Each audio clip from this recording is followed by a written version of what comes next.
I never can decide whether to turn the music down or take the graphic away. Which should come first? It's really the graphic should go and then the music play down. But anyway, welcome to Saturday, June the 20th, 2026. This is the Dr. Sem Yankees show. Let's make today a great day. And how do you make your day great? Well, it's simple. You look around you and you notice the good. And you take that good and you bring it inside and cherish it. And you say, there's so much good. There are so many good things in this world. How could I not have a great day? But some people will say, Dr. Sem, there's no good. I can't find anything good. There is nothing at all good. There's not one iota of goodness.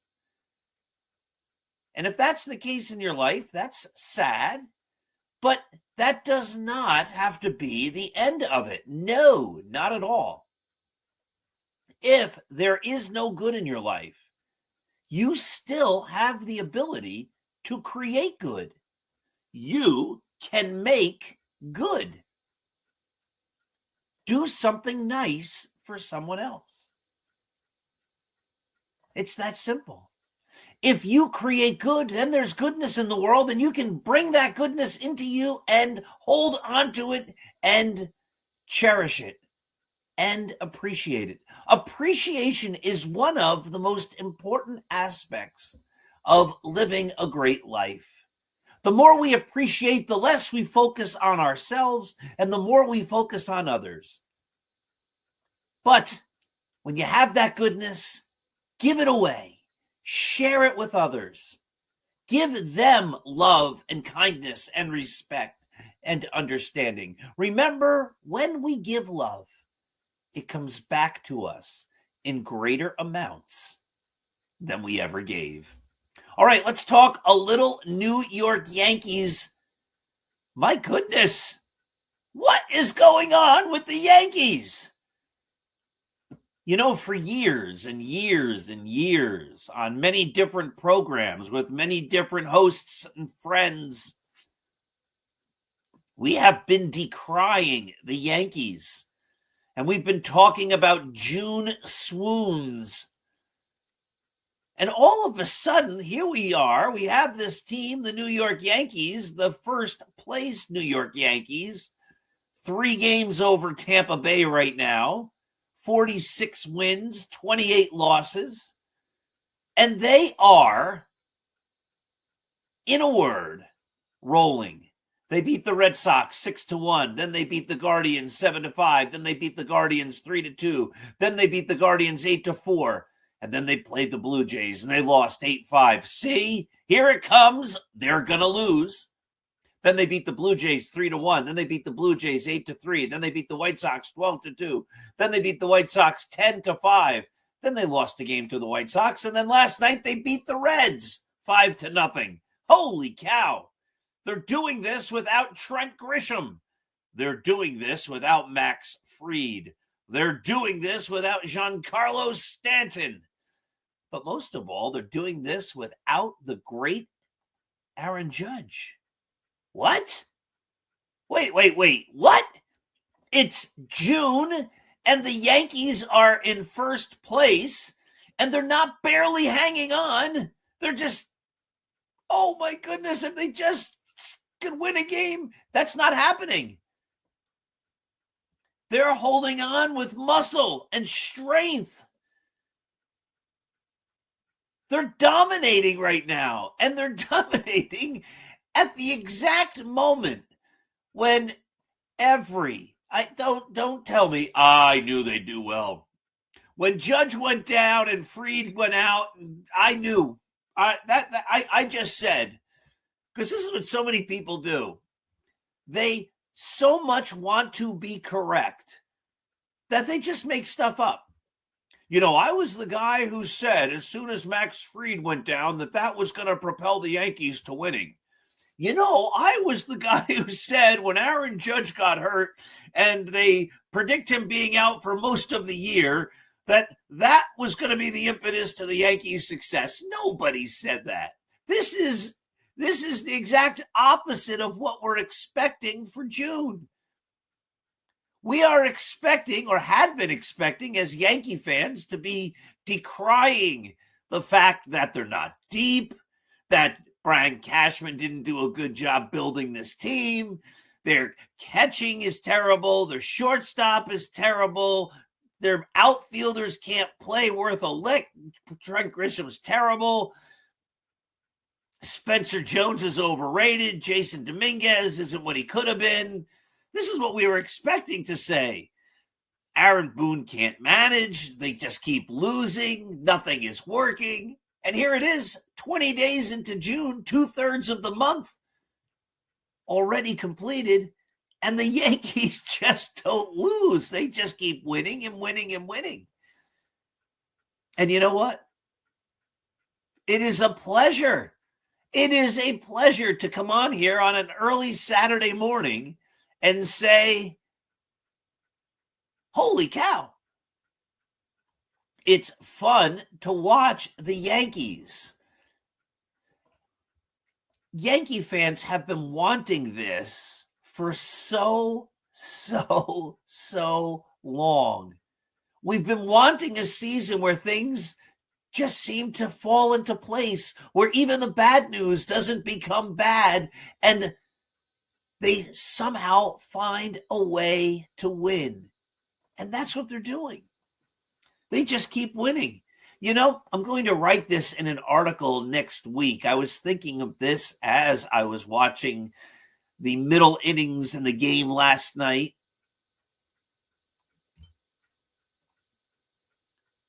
All of a sudden, all these young players have arrived and are really making an impact.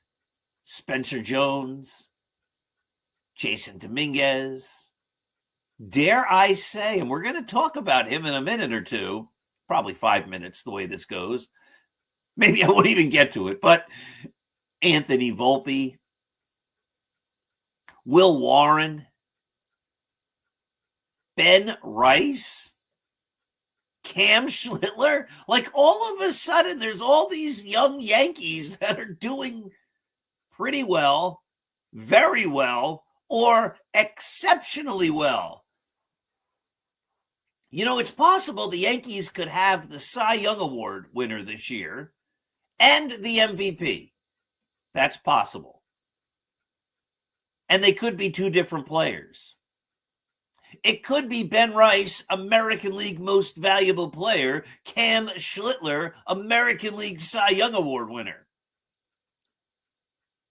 Now, that again is something most people, I would say 99.99999, except people who decide to just make crazy predictions that they hope come true once every 1,000 years. If I said, or asked Yankee fans before the year to name the 2026 Cy Young Award winner and the 2026 MVP, and both of those players had to come from the Yankees, very few, if any, would say, well, the Cy Young Award winner will definitely be Cam Schlittler and the MVP will be Ben Rice. Nobody would say that. Nobody was going to say that. They would have said, well, Aaron Judge will be the MVP, no doubt. Maybe someone would have said Cody Bellinger. Maybe someone would have said Jazz Chisholm. And a tiny, teeny percentage might have said Ben Rice. Maybe he's going to finally, or not even finally, but maybe he's going to take his game to the next level this year after having a really good year last year. But I don't think anybody expected what he's done thus far. And if I said, and the Cy Young Award winner is going to come from the Yankees, maybe they would have said Garrett Cole will come back and dominate. Or maybe they would have said, well, Max Fried's so good. Very, very few people would have said, well, I think it'll be Cam Schlittler. No doubt about that. And I said, if I would have asked, you need to pick both the MVP and the Cy Young Award winner, I can't imagine many people would have said, well, Ben Rice and Cam Schlittler, but they're doing it. But here's the ironic thing. For years, we have been talking about the window. This is what I'll write about in a couple of days in a Perspectives article, that the window for Aaron Judge is closing. The chance for Aaron Judge to be on a World Series championship team is closing. It's closing fast. It's closing quicker than anyone wants to admit. It's looking like Aaron Judge might be the Yankee who is the greatest Yankee who never won a World Series. That all that can still be true, of course, but the window all of a sudden is opening. And the ironic thing, life can be ironic and strange, and you just never know. And again, that's why we watch sports, because anything can happen, and that's the fun. But the window is opening, and the one guy who we expected to be part of it, Aaron Judge, isn't part of it. He's injured. Now, we hope he comes back. Of course we do. But wouldn't it be something if the Yankees finally have a championship team, and the one guy who really wasn't part of it for most of the year was Aaron Judge? It's because they have this team right now that looks exceptionally deep. The players are coming around. So let me give you some numbers. Listen, I don't care about being right. I think most of my takes over the last many years have been correct. I think if somebody were to do, not that anyone would, but if someone were to do a quantitative analysis of the predictions of Paul Semendinger over the last many years since Start Spreading the News became a Yankee site in 2017, I think they'd say, he's probably at about 85, 90%. I don't know the numbers. Maybe it's 75%. But most of what I predicted has come pretty true. I was not for giving DJ LeMahieu that big contract. That was right. I was not for bringing Aaron Boone in as the manager. That's been right. Now, he might win it this year, but it's been a long time before he's been able to figure out how to get the Yankees to win. On and on. So when I make a take, when I give my opinion, I think I'm going to be right. But I'm not one of these guys who says, well, I have to be right. I'll change what I said in order to prove I'm right. No, when I'm wrong, I'm wrong. I will freely admit when I'm wrong. And right now, right this minute, I'm going to give you a number. 1 for 4. Not overly impressive, but not bad. And I'm going to give you another number. 100. Not great, but not bad. Right now, the Yankees have a shortstop whose batting average, I was just looking at it, I couldn't find it for a second there, is 250. 250. That's 1 for 4. He has 80 at-bats and 20 hits. And that guy's name is Anthony Volpe. He's actually hitting, but it's more than that. Over the last week, Anthony Volpe is hitting. No. He's not hitting 300. Come on. No. It's the other way. He's not hitting over 400. Come on.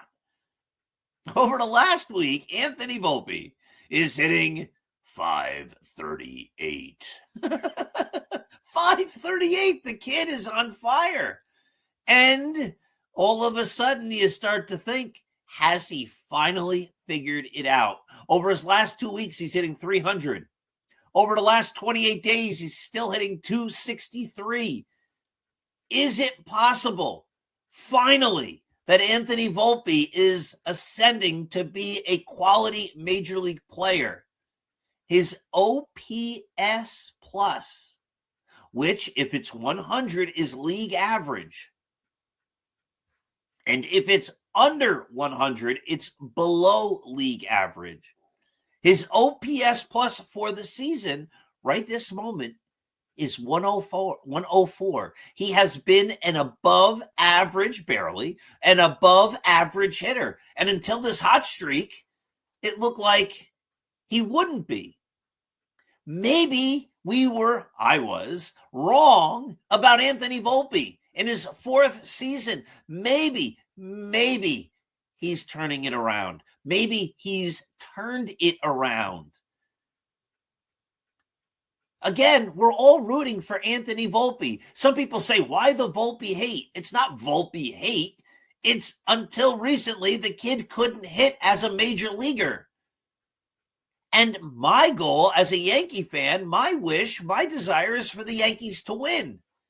And for the Yankees to win, they need a shortstop who hits. And if Anthony Volpe isn't hitting, that takes away from the Yankees' chances of winning. And when he wasn't playing good defense and leading the league in errors, that took away the Yankees' chances of winning. But all of a sudden, he made a couple of nice plays last night. He's hitting. Could it be that it just took Anthony Volpe a little longer to become a quality major leaguer than we all expected? Maybe. He's doing it right now. He's helping the Yankees win right now. And I will be happy to say all the criticism of Anthony Volpe, it was correct at the time, all of the criticism of Anthony Volpe goes away. Like, you know what? I said he couldn't make it as a major leaguer. It seemed as though he couldn't make it as a major leaguer. I will be thrilled to be able to say, if I can, I was wrong. I would love to say that. Couple more quick hot takes. But first, my dear friends, let's take a moment and remember the great publisher, Artemisia Publishing. Artemisia publishes a huge selection of great books. Numerous books in their vast collection were written by me. And I encourage you to go out and get copies of these great books, like The Least Among Them. 365.2 Going the Distance. From Compton to the Bronx. Scattering the Ashes. And my latest book, which is just still getting rave reviews, The Greatest New York Yankees by Uniform Number. Get a copy of this. You pick it up, you flip a couple pages, you read a couple numbers. Well, once you start, you can't put it down. You read the whole book. But you start flipping, you're like, who was the greatest Yankee at number 73? Who was the greatest Yankee at 52? Who was the greatest Yankee wearing number 7? Well, that one's easy, but you get the idea. Such a fun book. Take a look. Let's talk a little quickly here, my friends. So go to Artemisia Publishing, apbooks.net to get the least among them, yes, but The Greatest New York Yankees by Uniform Number and many other fine books, not just written by me. Though, let's be honest, what could be a better thing to do for Father's Day and any day than to buy 5, 10, 100 different books, copies of maybe the same books that I wrote? Go out and do that. Remember, the greatest novel ever written in the history of forever is Scattering the Ashes. If you haven't read it yet, you need to. It'll complete your life in so many ways. It'll make your life that much better. It'll teach you to appreciate. It'll teach you to love. It'll make you laugh. It'll make you cry. It is the greatest novel ever written. Take a look at that book. All right. So back to the Yankee stuff. Remember, we are part of the Start Spreading the News Yankee site. That is my Yankee site, the greatest Yankee site that's out there. Let's talk a little about Cam Schlittler. This guy, oh my goodness. Oh my goodness. He leads the league in WAR pitchers, 3.8. He leads the league in ERA at 1.82. He leads the league in ERA plus at 230. Now, we're talking about Anthony Volpe's got his OPS plus just over 100, which is great because for most of his career, it's been in the 80s, which is terrible. If your ERA plus is 100, you're a league average pitcher. If it's 120, you're really good. If it's 150, you're amazing. If it's 200, you're like Cy Young and Walter Johnson and Bob Gibson and Sandy Koufax and Lefty Grove and Pedro Martinez, right? Like, that's crazy. Cam Schlittler's ERA plus right now is 230. We're talking upper stratosphere. 15 games, 7 wins, 3 losses. In 89 innings, he struck out 96 batters. But he's only walked 18. He's walked only 18 guys. Wow. Now, who knows if he can continue pitching like this? When he pitches, he reminds me a lot of Garrett Cole. They seem to have the same mannerisms. They sort of look alike.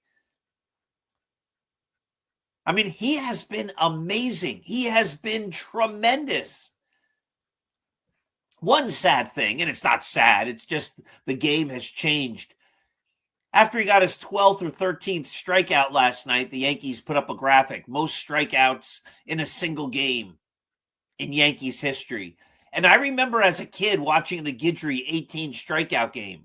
I was watching it on a teeny tiny screen on this camping Panasonic TV that we bought because when we traveled as a family, we mostly camped.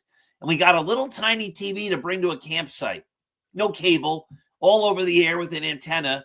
But I was watching it on channel 11, which was over the air on this little tiny TV, watching Ron Guidry get those 18 strikeouts. I was 10 years old, I guess, or I was 9 turning 10. It was in June of 78. So I wasn't quite 10 yet. I was 9. I'd be 10 in a couple of weeks. And they put that graphic up last night. And Schlittler, had he pitched a complete game, might have had a chance to break that record. But that's just not the way the game is played today, which in a sense is sad. As soon as I saw that graphic, I looked up to see how many pitches Cam Schlittler had thrown, and he was already at 90, 92, 89, something like that. And I said, there's no chance. He can't get that record. He can't get that record because he's not going to be able to stay in the game long enough. Now, as it turns out, immediately after putting up that graphic, Schlittler basically started to show that he was getting tired. His pitches were missing the mark, and he was starting to show signs of fatigue. And so they wouldn't have kept him in anyway at that point. But it is kind of sad when the game changes a little bit, and pitchers today aren't allowed, aren't trained, aren't built up to be able to accomplish those types of things like they did in the past. Quick note on Spencer Jones. 19 games played. He's hitting .245. He struck out 23 times in 19 games. We all expected that. But, he's doing better than I thought he would. I thought he'd be a strikeout machine.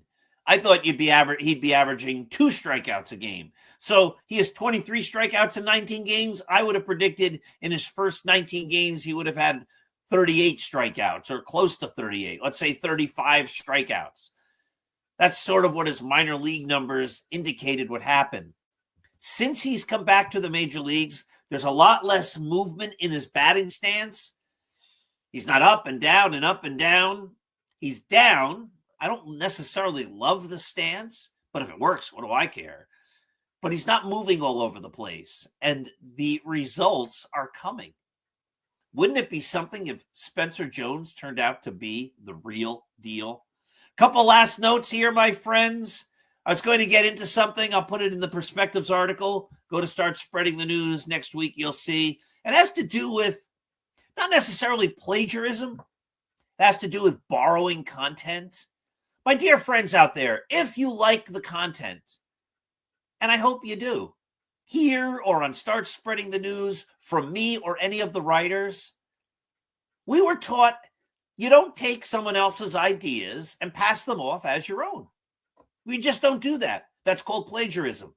If you're going to take an idea that we wrote about, one of our original ideas or original takes, it's out there. You can do that. But the right thing to do is to give credit where the idea came from. Hey, you know what? I saw this on Start Spreading the News. Paul Semendinger wrote or came up with, or the editors of Start Spreading the News, or Tim Cable or Andy Singer or Ed Body or Carrie Green or James Filestra or Andrew Hefner or John Nielsen or EJ Fagan or whomever on Start Spreading the News came up with this great idea. And I modified it, or I'm going to use my take on that idea. But over the years, it happens more than you'd think. People see our ideas, and then they write their own articles, and they pretend like those ideas are theirs. Oh, I had this great idea. Or you hear our perspectives on the radio, or in broadcasts, or in different places. If you're going to borrow our content, go at it. Have fun with it. But give credit. Give credit. It's the right thing to do. So I'll get into that in an article. I'm not going to talk about who was the latest of many to borrow our ideas and pass them off on as their own, but it's ugly. It's wrong. It's just like, have some integrity, right? If you're going to take somebody else's idea, say, yeah, it was their idea. Two other quick no's for the Yankees. I keep hearing ideas. Maybe the Yankees should move Jazz Chisholm to third. The answer to that is no. Jazz Chisholm is not a third baseman. You cannot take a guy and play him out of position and expect good results at the major league level. It just doesn't work that way. We've been through that a lot. And I've been hearing talk about making Ben Rice the Yankee catcher. No, a catcher gets beat up. Ben Rice is having an amazing year. Leave him alone. Let him play first base and DH and let him stay there. He should never catch again. The guy is an offensive force. Let's not put him behind the plate where he's going to get worn down and risk big-time injury. All right. Woo, that was fun. The Yankees are winning. Good things are happening. Could this maybe, possibly, knock on wood, be the great year? Who knows? Love others, appreciate, be kind, do the right thing, and have yourselves a wonderful, wonderful day. This has been the Dr. Sem Yankee Show. Have a great day.